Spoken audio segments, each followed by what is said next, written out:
आज के कार्यक्रम में आपका स्वागत है। आज हम लोग फिर तुलसीदास के और रामचरितमानस के बहाने कुछ प्रश्नों पर बात करेंगे। जैसा कि आप लोग जानते हैं कि हिंदी में बड़े स्तर पर पठन-पाठन है तुलसीदास का, रामचरितमानस का। और जैसा कि मैंने पिछले एपिसोड में ये बात कही थी कि रामचरितमानस को एक ऐतिहासिक पाठ की तरह देखना चाहिए और उसके मूल्यांकन के लिए विभिन्न किस्म के अ, आलोचना सिद्धांतों का इस्तेमाल किया जाना चाहिए। लेकिन हिंदी में तकरीबन ये काम हुआ है कि अंतर्वस्तु केंद्रित ही आलोचना ज्यादा लिखी गई है। बहुत कम आलोचना है जो ऐतिहासिक मूल्यांकन केंद्रित और विभिन्न किस्म के आलोचना सिद्धांतों को केंद्र में रख के लिखी गई है।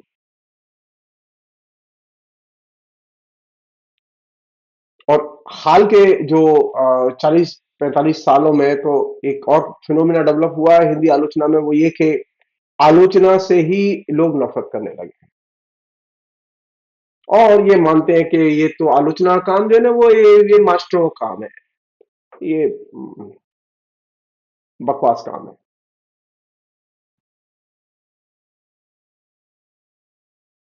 तो अब एक ये भी और इसने बड़े पैमाने पर आलोचना एज ए जेनर को ही एकदम बहस से खदेड़ के बाहर कर दिया है।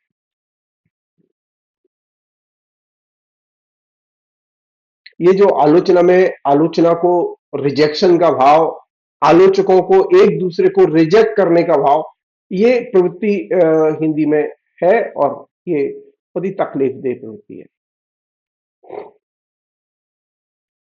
और ये प्रवृत्ति ऐसा नहीं कि साधारण लोगों में है, ये बड़े आलोचकों में भी है।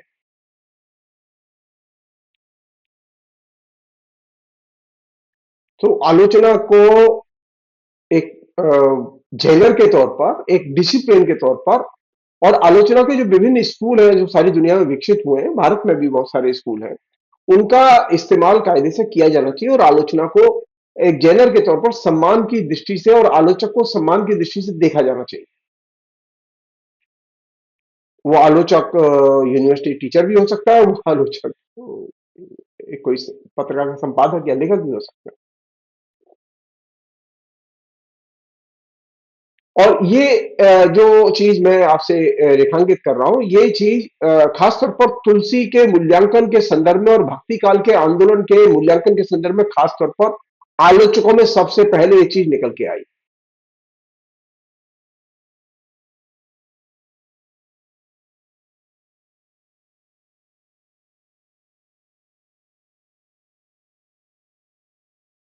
आलोचकों में ये धारणा रही है, लेखक को खारिज करने की धारणा रही है।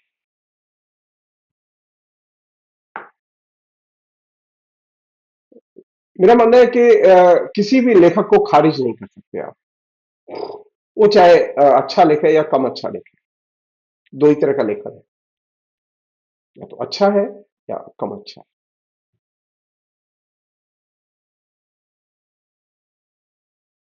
और तुलसी के प्रसंग में ये बात खास तौर पर महत्वपूर्ण है।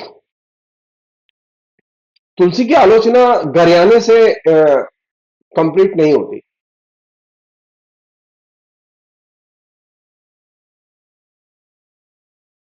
मसलन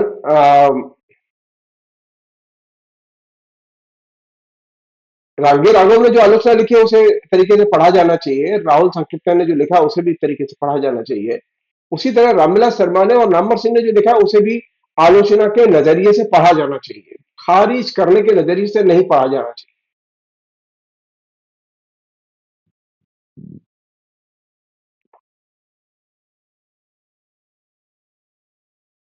रामविलास शर्मा ने जब तुलसी पर लिखा तो उन्होंने ये चीज ध्यान में रखी कि जो बेसिक धारणा थी कि साहित्य समाज का दर्पण है, इससे वो संचालित होकर उन्होंने बहुत सारी आलोचना उनकी लिखी।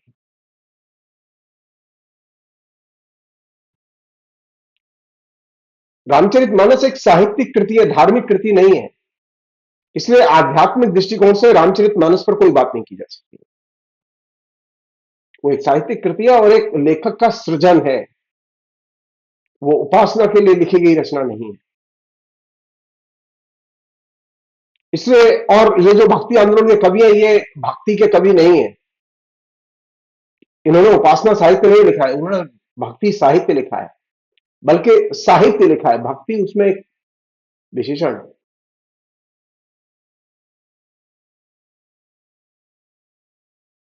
तो हमें इस बीमारी से बचने की जरूरत है कि हम भक्ति काल के लेखकों को, भक्ति के लेखकों को हम एक तरह से खारिज करें। और ये खारिज करने का भाव, भक्ति आंदोलन को, भक्ति आंदोलन के कवियों को खारिज करने का भाव, ये आज की बीमारी नहीं है। जैसा मैं कह रहा हूं, 1936 में जब पहला प्रगतिशील लेखक संघ का घोषणा पत्र जारी हुआ था, तो उसमें भी ये दृष्टिकोण था।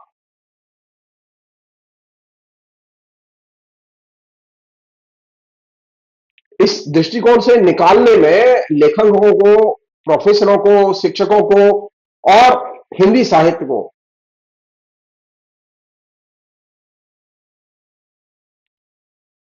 रामचंद्र शुक्ल और डॉक्टर रामविलास शर्मा की बहुत बड़ी भूमिका है।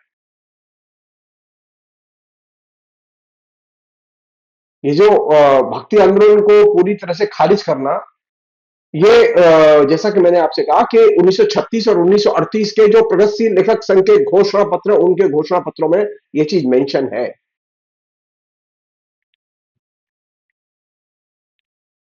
हम ये भी कह सकते हैं कि वो पूरे के पूरे भक्ति आंदोलन के साहित्य को अध्यात्मवादी दृष्टिकोण से देखते हैं और संकीर्णतावादी दृष्टिकोण से देखते हैं, उसे खारिज करते हैं पूरी तरह से।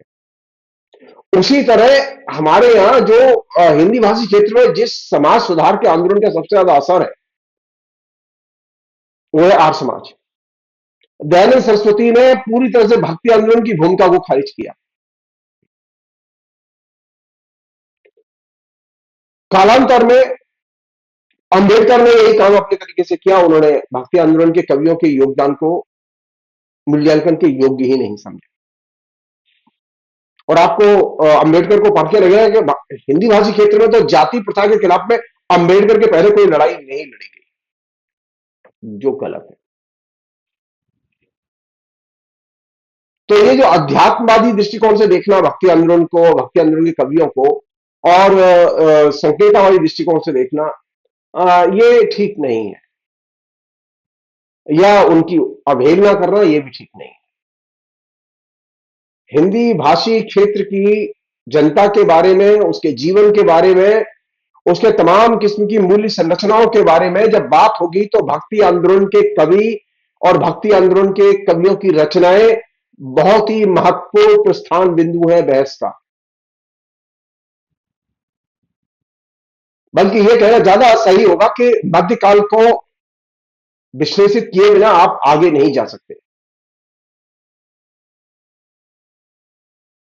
और यही वह परिप्रेक्ष्य है जिसमें के आचार्य रामचंद्र शुक्ल और रामविलास शर्मा, हजारीफा द्विवेदी, नामवर सिंह, इन तमाम लोगों ने जो आलोचना लिखी, उसका बहुत महत्व है। इसलिए हमें भक्ति आंदोलन के कवियों के प्रति अनालोचनात्मक ढंग से और आलोचना सिद्धांतों के बिना उनका मूल्यांकन करने की पद्धति से बचना चाहिए।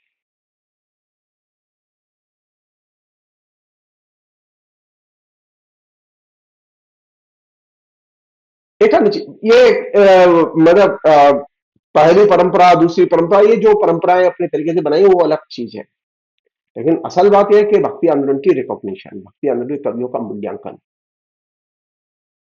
उन लोगों से जो चीज छूट रही थी, जिसको कि कालांतर में लोगों ने स्थापित किया, प्रचारित किया, वो था स्त्री साहित्य। और स्त्री साहित्य से जुड़े हुए जो पहलू है, भक्ति आंदोलन में जो स्त्री लेखिकाएं काम कर रही थी, मध्यकाल में जो स्त्री लेखिकाएं काम कर रही थी, वो बहुत महत्वपूर्ण है। तुलसीदास पर बात होगी तो तुलसीदास की पत्नी पर बात होगी, क्योंकि उनकी पत्नी लेखिका थी। रत्नावली बहुत बड़ी लेखिका थी, उसने 750 से अधिक कविताएं लिखी और बहुत शानदार कविताएं लिखी।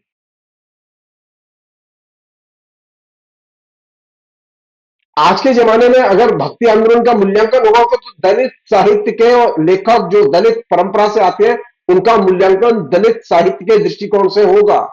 दलित साहित्य की सैद्धांतिकी के दृष्टिकोण से होगा, जो कि आचार्य शुक्ल के समय ये चीज उपलब्ध नहीं थी। ये जिन लोगों के मैंने नाम लिए, ये दलित थ्योरी से वाकिफ नहीं थे।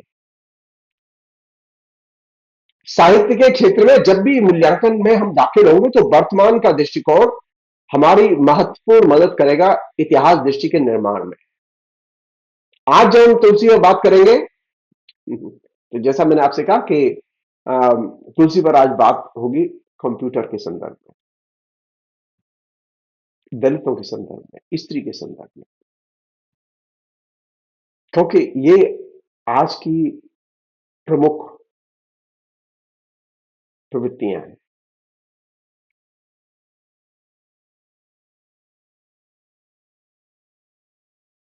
हमारे यहाँ ये परंपरा रही है कि जैसे कुछ लोगों को तुलसी अच्छे लगते थे, कुछ को कबीर अच्छे लगते थे, कुछ लोगों को दादू अच्छे लगते थे, लेकिन मीरा भी तो थी।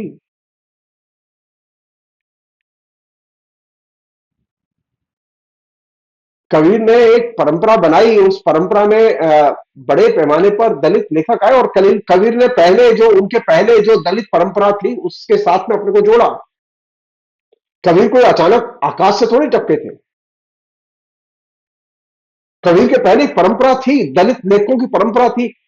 एपिक रचनाओं की शुरुआत दलित लेखकों ने की।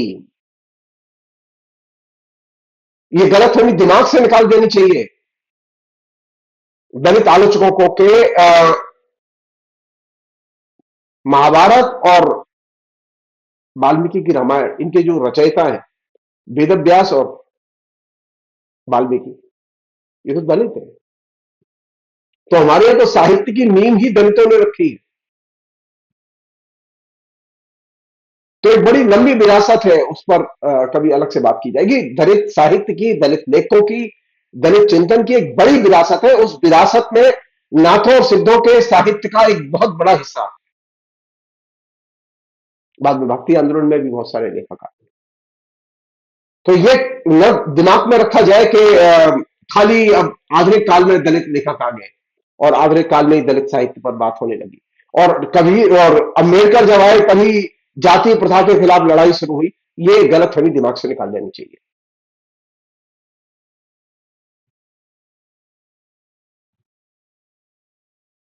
दलित लेखक मध्यकाल में भी थे, दलित लेखक मंदिरों में भी जाते थे, दलित लेखक भगवान के उपासक थे, और दलित लेखकों की समाज में सम्मानजनक स्थिति थी।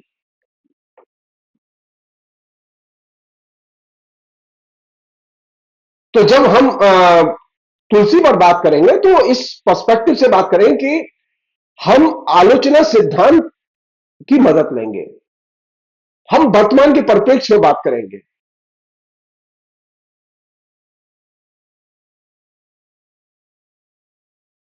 तुलसी हो, मीरा हो, कबीर हो, इनके बिना हम धर्मनिरपेक्ष आलोचना का निर्माण नहीं कर सकते। या ये भी कह सकते हैं कि दलित साहित्य की जो मध्यकालीन परंपरा है, प्राचीन कालीन परंपरा है, स्त्री साहित्य की जो मध्यकालीन और प्राचीन कालीन परंपरा है, उसके बिना हम धर्मनिरपेक्ष आलोचना को विकसित ही नहीं कर सकते, उसका नजरिया ही नहीं बना सकते।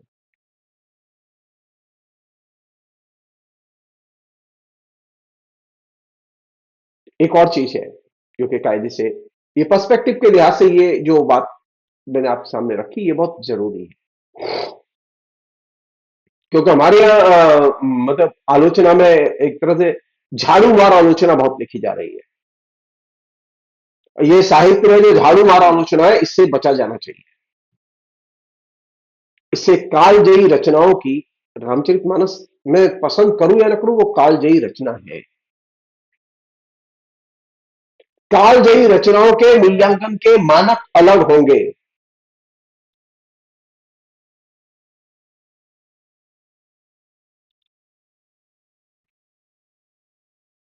एक अन्य चीज है जिस पर के कायदे से सोचने की जरूरत है,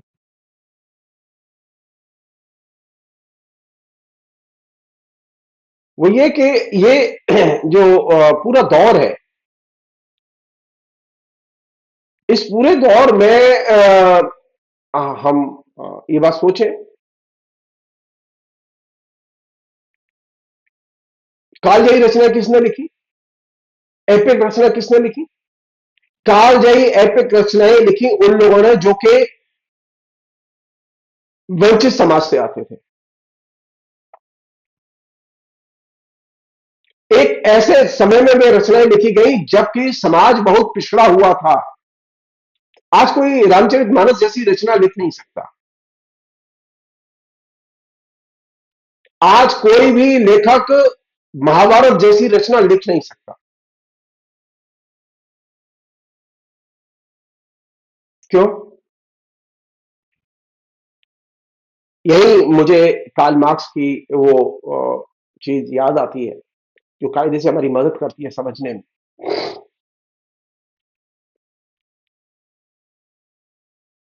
ये जो एपिक है, मतलब रामचरितमानस हो या वाल्मीकि की रामायण हो या महाभारत हो, ये एपिक है। इस तरह की रचनाओं के ही संदर्भ में यूनानी कला और साहित्य को दिमाग में रख के एक जमाने में 1857-58 में कार्ल मार्क्स की एक किताब है 1857-58 की आर्थिक पांडुलिपियां। उसकी भूमिका में उन्होंने लिखा,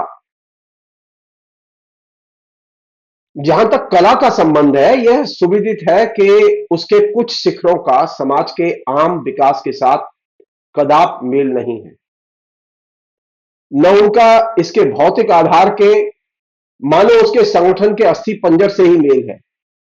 यानी आप यहां सोचिए कि वो कितना पिछड़ा हुआ समाज है और कितनी शानदार रचना है ये तीनों।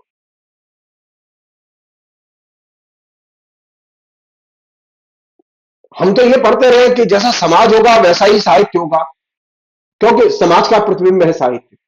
लेकिन पिछड़े हुए समाज में इतनी बेहतरीन रचनाएं कैसे लिखी गई? इतने पिछड़े हुए समाज में, इतने अपरिपक्व समाज में इतनी शानदार रचनाओं की सृष्टि कैसे हुई?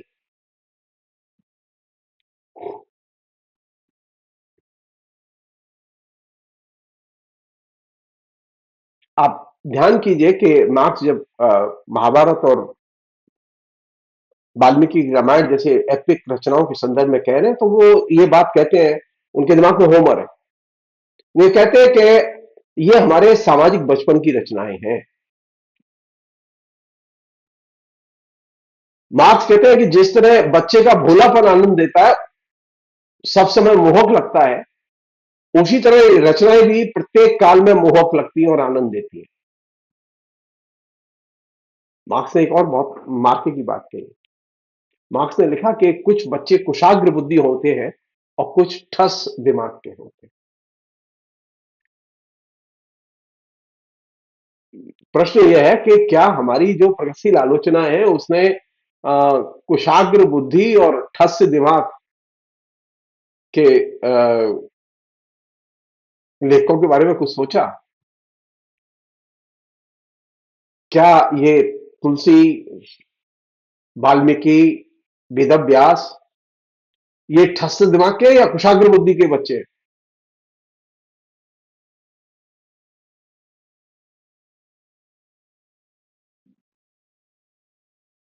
क्या इन तीनों रचनाओं में इनका समाज अभिव्यक्त होता है?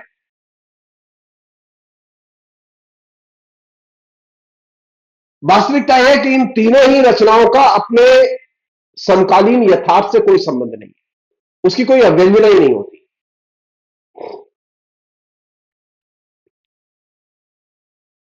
और यह चीज इन तीनों रचनाओं की सबसे महत्वपूर्ण चीज है। यही मुझे लिटरेरी थ्योरी की मदद की जरूरत पड़ती है कि आखिर एपिक होता कैसे, होता क्या है, महाकाव्य कहते किसे हैं? तो रामचरितमानस हो या वाल्मीकि की रामायण हो या वेदव्यास का महाभारत हो, ये सिर्फ पंक्तियों से समझ में नहीं आएंगे। ये जो बहुत सारे झाड़ू मार आलोचक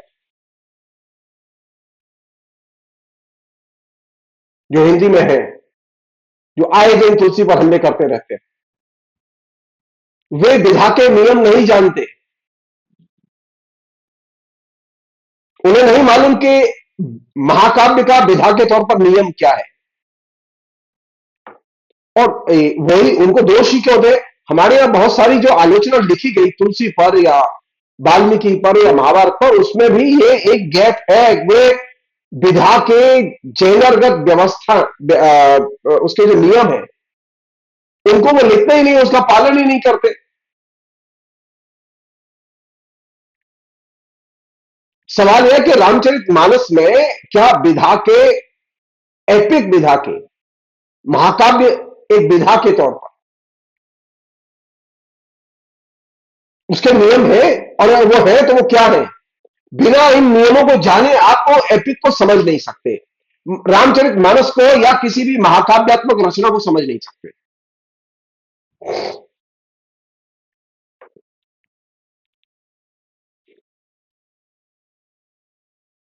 इसी प्रसंग में मुझे मिखाइल वाक्तिन याद आते हैं। मिखाइल वाक्तिन ने बहुत ही शानदार काम किया है, जो कि विश्वविख्यात काम है एपिक या महाकाव्य विधा के संरचना के या ढांचे के मूल्यांकन के संदर्भ में।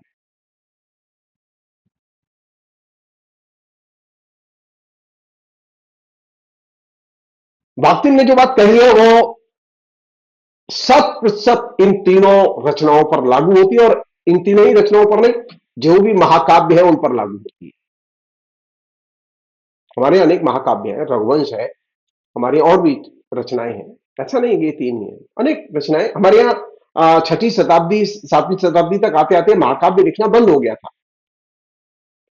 ये संयोग की बात थी कि महाकाव्य के फॉर्मेट को तुलसी ने चुना और हमें रामचरितमानस दिया।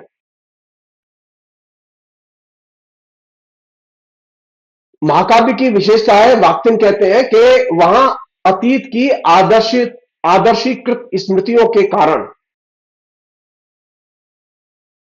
महाकाव्य में लेखक के समय और विषय के बीच महाअंतराल पाया जाता है। यह अंतराल ही कृति एवं समाज में अंतराल पैदा करता है।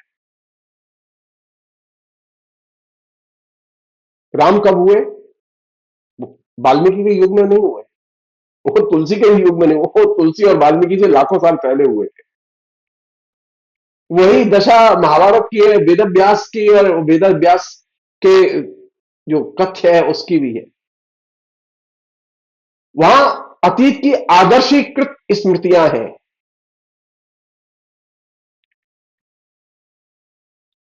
और उसका जो टाइम है और उसका जो सब्जेक्ट है, इन दोनों के बीच में बिग गैप।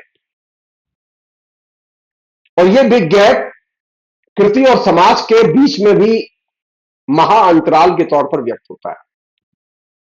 तो हमारे यहां ये जो लोग हैं, जो कि तमाम किस्म के पंक्तियां पढ़ पढ़ के उसमें समाज की खोज करते रहते हैं और समसामयिक समाज की खोज करते रहते हैं कि तुलसी ने ऐसा लिखा, तुलसी ने ऐसा लिखा, ये गलत फहमी है। क्योंकि ये जो कृतियां हैं, एपिकल कृतियां, महाकाव्य कृतियां, इन महाकाव्य कृतियों की खूबी है कि ये राष्ट्रीय अनुश्रुति के आधार पर लिखी गई है।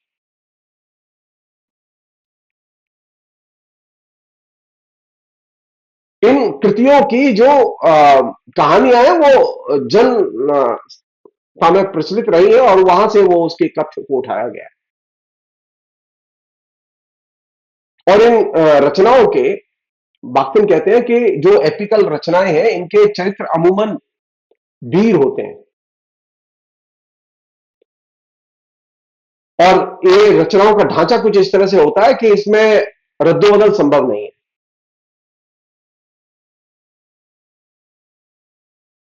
अगर आंख या रंग राम का नीला है तो वो नीला है, अगर मुझे लिख दिया है तुलसी ने, आप उसे पीला नहीं कर सकते।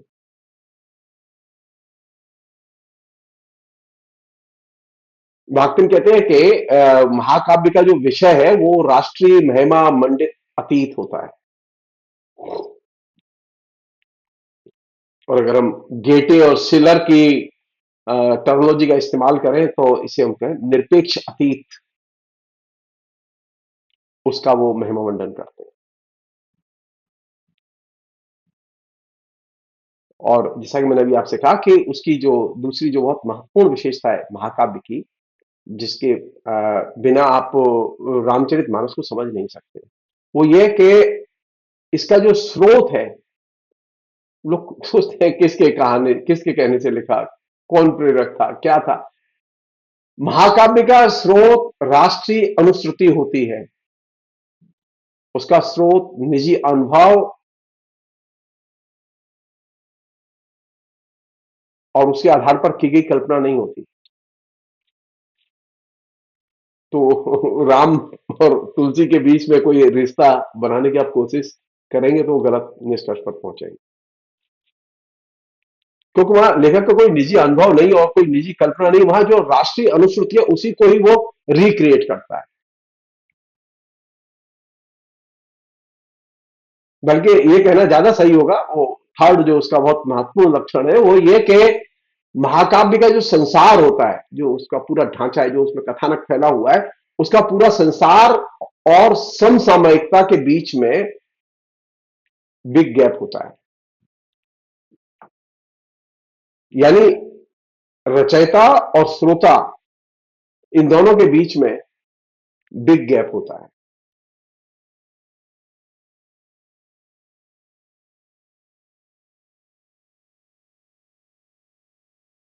क्यों? क्योंकि वो वर्तमान के बारे में लिखा गया ग्रंथ नहीं है, वो वर्तमान के बारे में लिखी गई रचना नहीं है, वो अतीत के बारे में लिखी गई रचना है।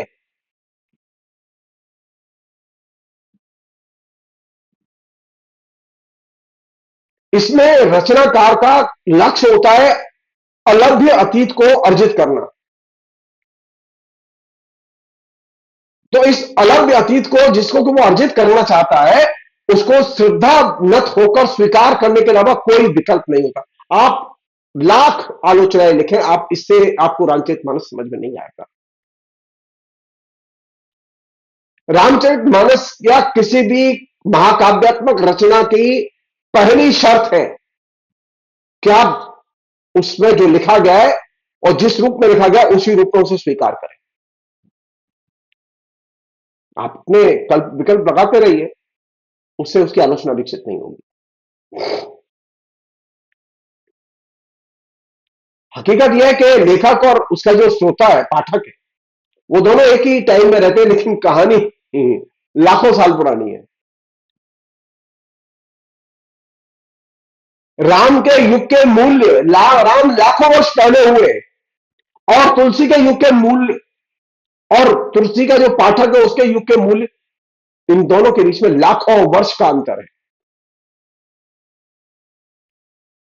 तो अगर हम इसमें मध्यकाल खोज रहे हैं, हम इसमें अकबर का युग खोज रहे हैं, हम इसमें इस्लाम खोज रहे हैं, हम इसमें और कोई चीज खोज रहे हैं, तो हमारे हाथ में कुछ लगेगा नहीं।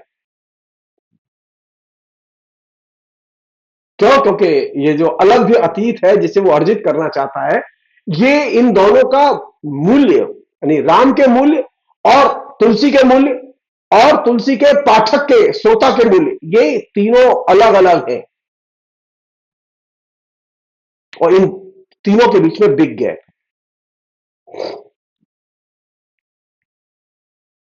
हाँ, आप चाहें तो बाक्तिन कहते हैं कि महाकाव्य मनुष्य की किसी भी किस्म की वैचारिक पहल से वंचित होता है,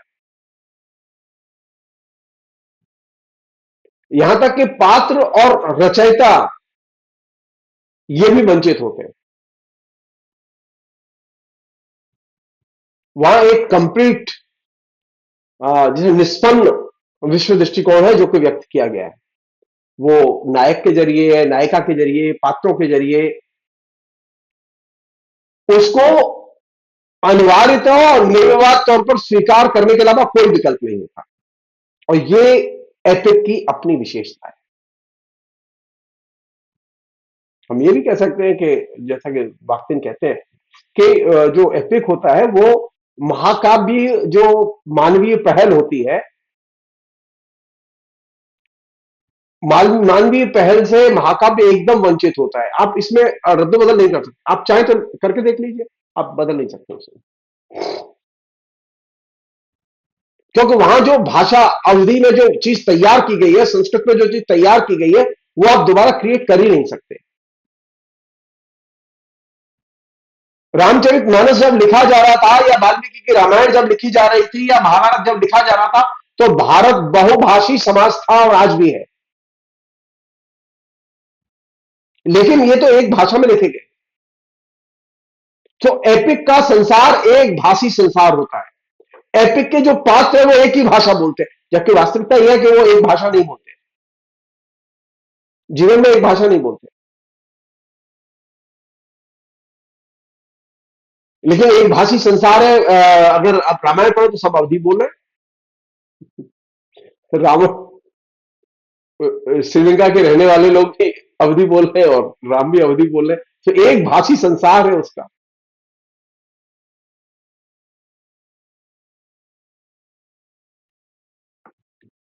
सो रामचरित मानस तब तक समझ में नहीं आएगा जब तक कि आप महाकाव्य के विधागत नियमों को उद्घाटित न करें और उसके साथ रिलेट न करें। महाकाव्य के विधागत नियमों को लागू करने के बाद ही आप उसके कथानक का आनंद ले सकते हैं और उसको समझ सकते हैं। लेकिन हमने तो महाकाव्यगत विधा के नियम रामचरितमानस पर लागू करने की कोशिश ही नहीं की। हम तो कोशिश ये करते रहे कि महाकाव्य की कृतियों में जो है समसामयिक समाज का हिस्टोरियन, जो हमारे सेक्युलर हिस्टोरियन है, वो भी यही काम करते हैं, जो कि गलत है। एपिक रचनाएं समसामयिक समाज और उसकी संस्कृति की अभिव्यक्ति नहीं करती।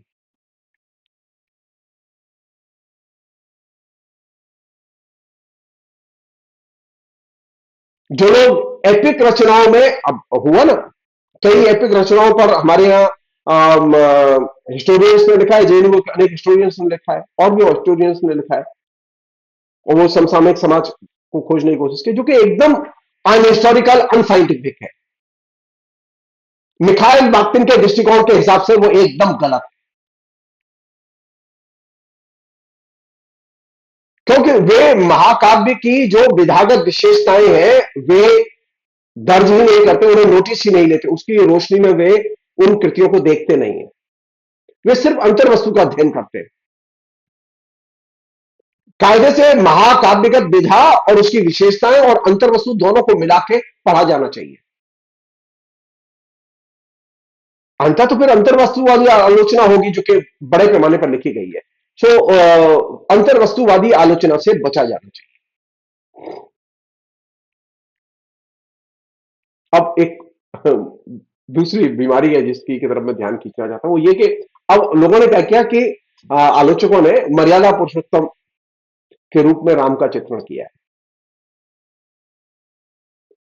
और उनको बताया कि लोक मर्यादा के वे रक्षक थे, लोक मर्यादा के वे पालक थे, जबकि वास्तविकता एकदम इसके विपरीत है।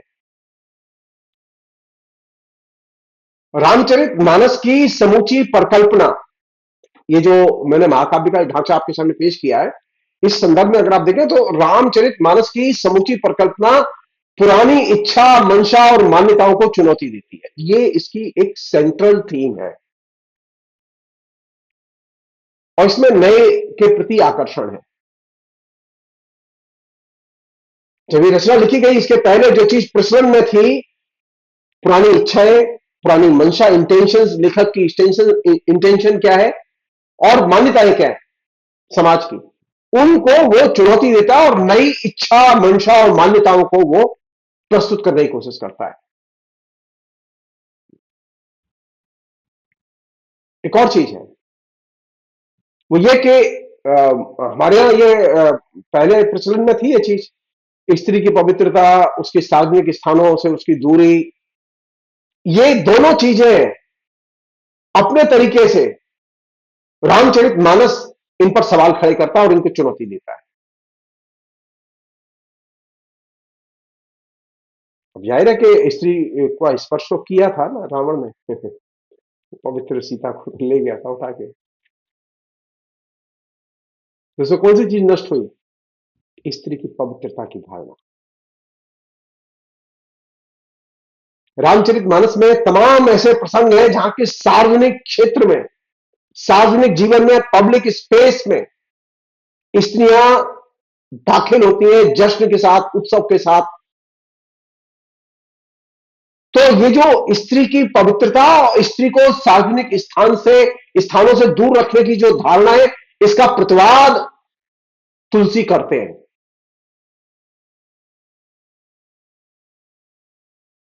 इस प्रसंग में मैं एक घटना का जिक्र करूंगा, वो आपको अच्छी लगेगी। मीरा में यह प्रवृत्ति थी। मीरा पब्लिक डोमेन में जाती थी, मंदिरों में जाती थी, मंदिरों में नाचती थी, मंदिरों में गीत गाती थी। मीरा पहली स्त्री लेखिका थी जो पब्लिक स्पेस में जाती थी। और इस मामले में मीरा और तुलसी एक है।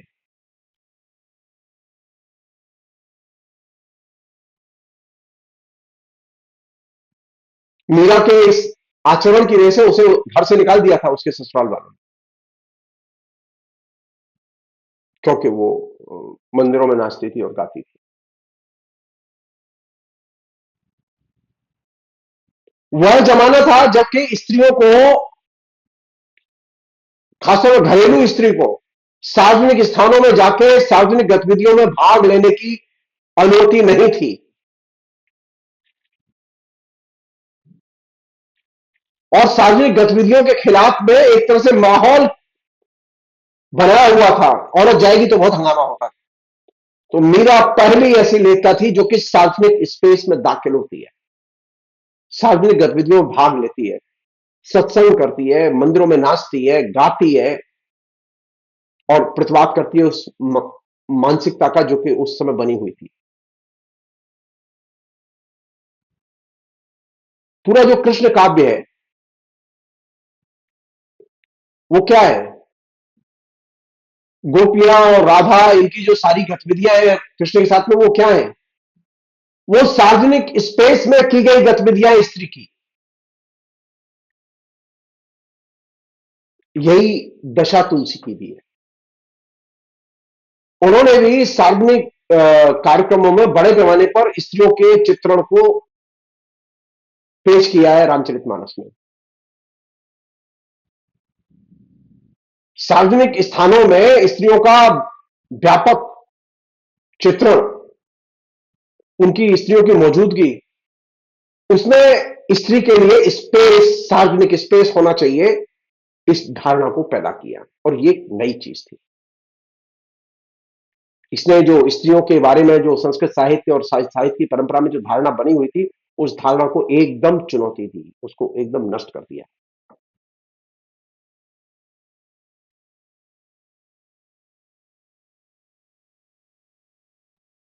चुनौती क्या थी? चुनौती यह थी कि संस्कृत साहित्य में स्त्रियों के प्रति नेगेटिव इमेज, स्त्रियों की नेगेटिव इमेज सबसे ज्यादा है।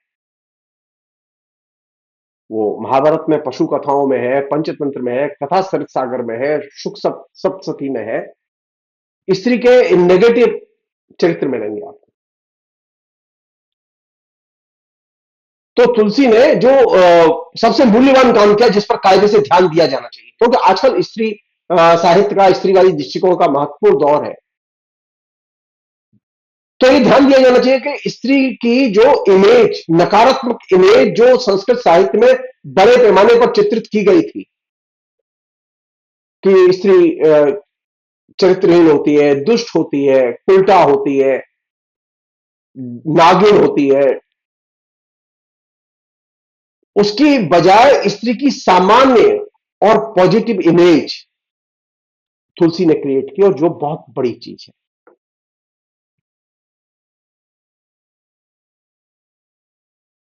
यह माना जाता था, यह प्रचलन में थी धारणा कि समाज में जो दुख है उसका स्रोत औरत है, सभी दुखों का मूल स्रोत औरत है। यह धारणा बड़ी पॉपुलर थी, और इस धारणा को अपने तरीके से तुलसी चुनौती देते हैं। स्त्री के परफेक्शन वाले जो रूप है उसको भी तुलसी चुनौती देते हैं। ये जो स्त्री कैसी परफेक्ट होती थी, इसका चित्रण श्रृंगार साहित्य में खूब मिलता है, भरा पड़ा है श्रृंगार साहित्य।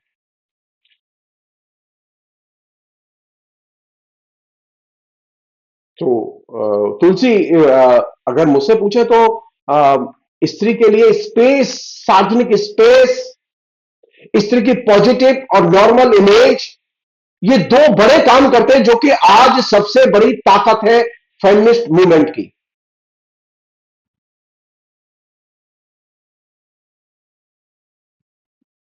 तुलसी के पहले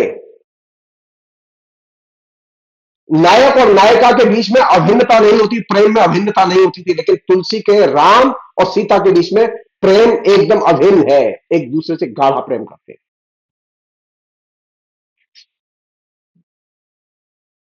प्रेम की, एक दूसरे के प्रति प्रेम की अभिन्नता की सामाजिक परिणतियां होती हैं, उसके सामाजिक इंपैक्ट होते हैं, प्रभाव होते हैं।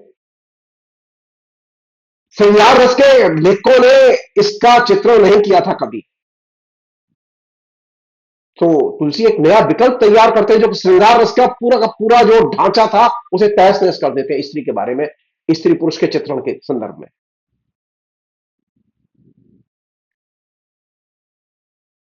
श्रृंगार रस में एक खूबी थी, वो खूबी ये थी कि स्त्रियां एकनिष्ठ होती थी लेकिन पुरुष एकनिष्ठ नहीं होते थे। बड़ा पड़ा है श्रृंगार रस इससे। सैकड़ों रचनाएं लिखी गई है श्रृंगार रस में। रामचरित मानस में एक निष्ठ पुरुष चरित्र भरे पड़े हैं, और यह एक तरह से श्रृंगार रस की जो विरासत थी उसको एकदम तहस नहस और करना, अस्वीकार करना था।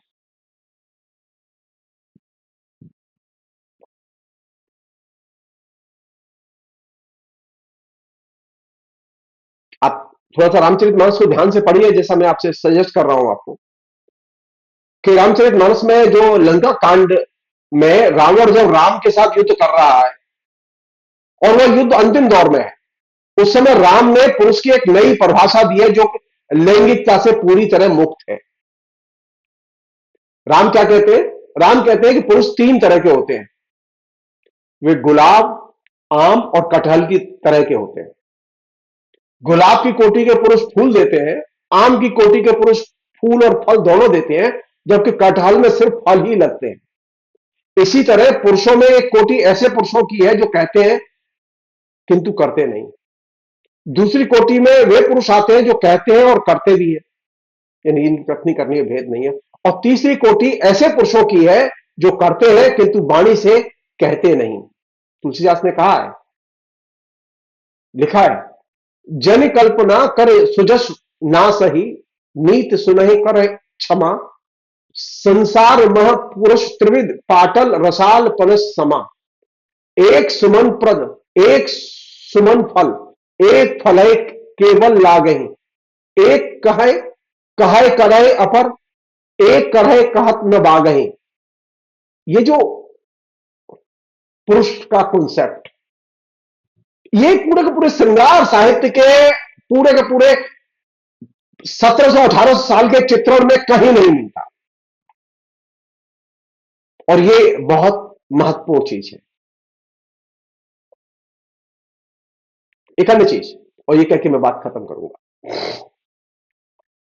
वो ये कि लंका कांड में जब युद्ध की तैयारी चल रही है तो युद्ध की तैयारियों के दौरान जो घट रहा है उस समय कैसी अनुभूतियां पैदा हो रही हैं विभिन्न पात्रों के बीच में, उन पात्रों में किस तरह के संवाद और तर्क वितर्क हो रहे हैं, उनका चित्रण और विवरण बहुत ज्यादा है।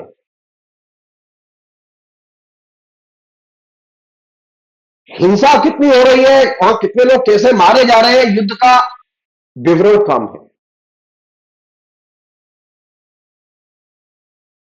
यही वजह है कि रावण और अन्य राक्षसों की मृत्यु के बाद के माहौल पर एक ही छंद में वर्णन किया गया है, उसमें भी दुख पर कम और आनंद और शांति के भाव पर ज्यादा जोर है।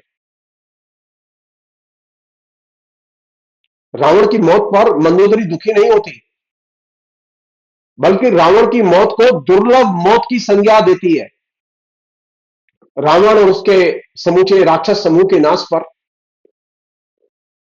तुलसी के यहां सिर्फ एक पंक्ति है।